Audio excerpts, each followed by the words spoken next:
Got my green juice, my green set. I wanted to shoot outside, but in the past I've had a little bit of problems with lawnmowers and helicopters. I just thought that indoors might be a little bit better, but I wanted to feel like the outdoors. So I made it green, like the grass and trees and stuff. So I don't know if it works, but.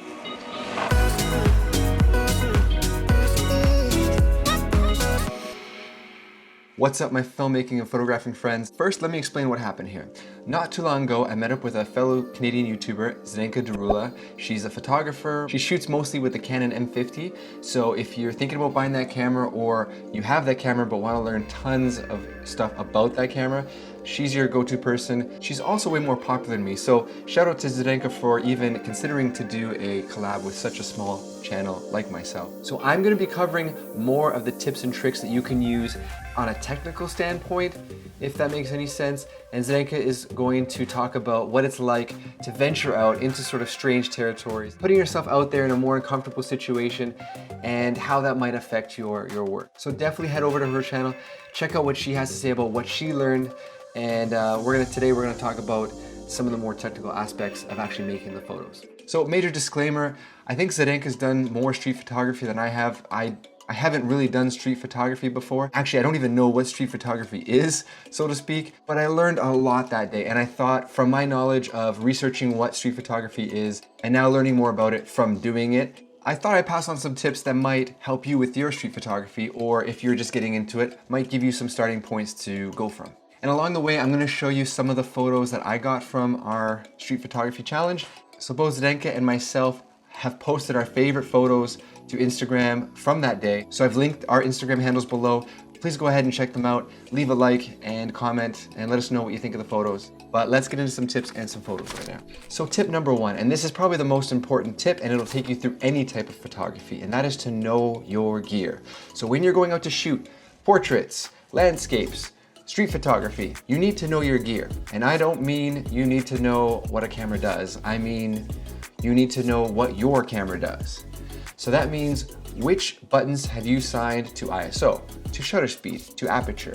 Can you get to them quickly? And what custom buttons have you set up to make your shooting quicker and easier? I think sometimes with street photography, it's helpful to be able to react very quick to situations. Now, I'm gonna talk about this a little bit later, and that's one of the tips, but if you do find yourself in a situation where you need to have your camera set up, you need to know where all your buttons do, what all the custom function buttons do, and how to quickly adjust it.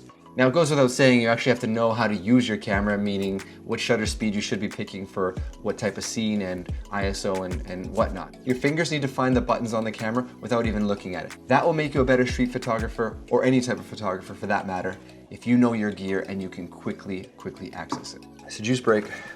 So tip number two, keeping with the theme of gear, I'm gonna suggest using one lens. And I'm gonna suggest using a focal range between 28 and 50 millimeters. So I end up using a 28 millimeter. I thought that was the most versatile lens to be walking around on the street not knowing what I was going to encounter.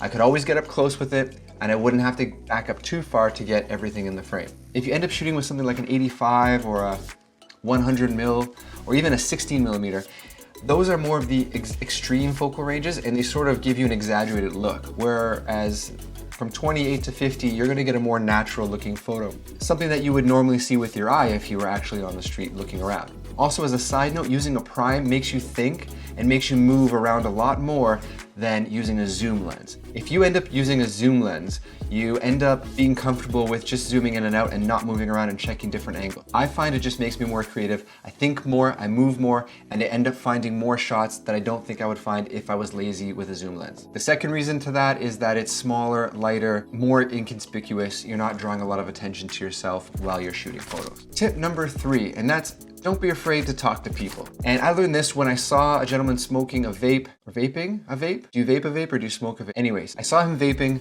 and I thought it looked cool with the smoke coming out of his mouth. To be honest with you, I didn't like the photo in the end. This isn't my favorite photo, but I'm gonna show it to you anyways. And so when I saw him, I was faced with a problem. I was like, do I go up and be all sneaky and try to snap a photo without him knowing? Or do I just go up and ask him to maybe, continue doing what he's doing, introduce myself, and just let him know that, hey, I'm walking around, I'm taking some street photos today, I'm practicing my photography. So I found that by actually talking to him, I not only developed better rapport, but I actually made a friend, have him on Instagram. Turns out he's a photographer himself. So it's a win-win. I mean, some people are gonna say no, and that's fine, you just move on. I just didn't feel comfortable sneaking around taking photos of people. For me, it was much easier to go up and just talk to him and ask him. Okay, so the last 2 tips I think are really gonna help you capture the best types of photos when you go out and are shooting on the street. And the first tip is to be patient and be observant. Okay, I know it's like 2 tips, but hear me out. So let's say you see a building or an area or a group of people, something that already interests you. If you actually wait there, frame up your shot, and then sort of wait for the subjects to create the interest in the photo, you're gonna get a lot better photo than trying to do it on the fly. I tried to look for the locations I liked, then I waited to see if there was people moving around or a subject that was gonna enter the frame or exit the frame to try to make it more interesting than it was. So I did this with people on bikes, and I actually really loved this shot. So I got obsessed with this shot. I did it like 20 or 30 times before I actually got it right. I spent like 20 minutes there waiting for people to come. And it's not perfect, but it's not bad for doing this for the first time. I found a nice intersection that I liked, and I tried it with cars. Setting up your scene first, being patient and waiting for people. And if you're watching somebody doing something, chances are they're gonna repeat that task. They're gonna do it over and over again, especially if it's something that you're familiar with. You can kind of guess what's gonna happen next in their sequence of movements. Try to be proactive, be patient, think about what the person's actually doing or what the people are doing or what the scene is doing, and try to guess what's gonna happen next and be ready for it. You're gonna get a much better photo if you're ready for it than if you just last minute take the shot and you're like, wow, I just got this amazing shot that it just happened to pop in. Initially, when I started the day, I just tried to snap photos of what was going on around me, and I didn't really set up the scene as much as I could. And I ended up getting photos like this.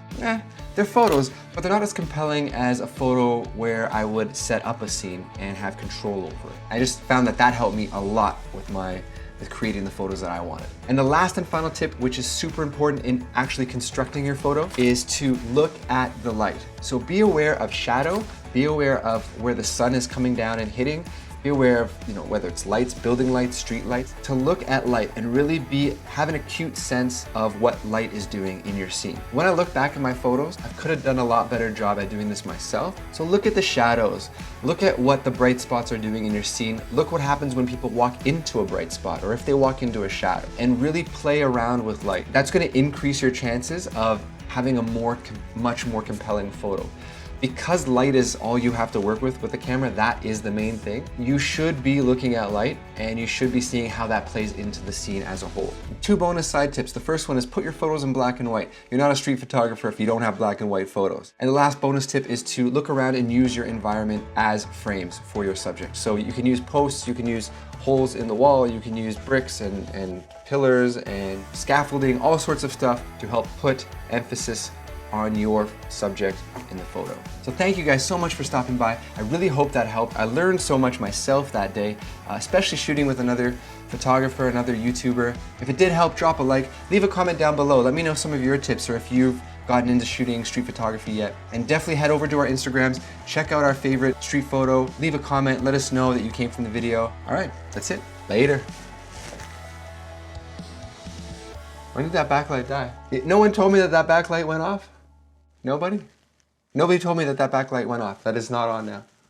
What, was it on at the beginning? Oh my God. Calm down. Relax. Drink the juice. Relax.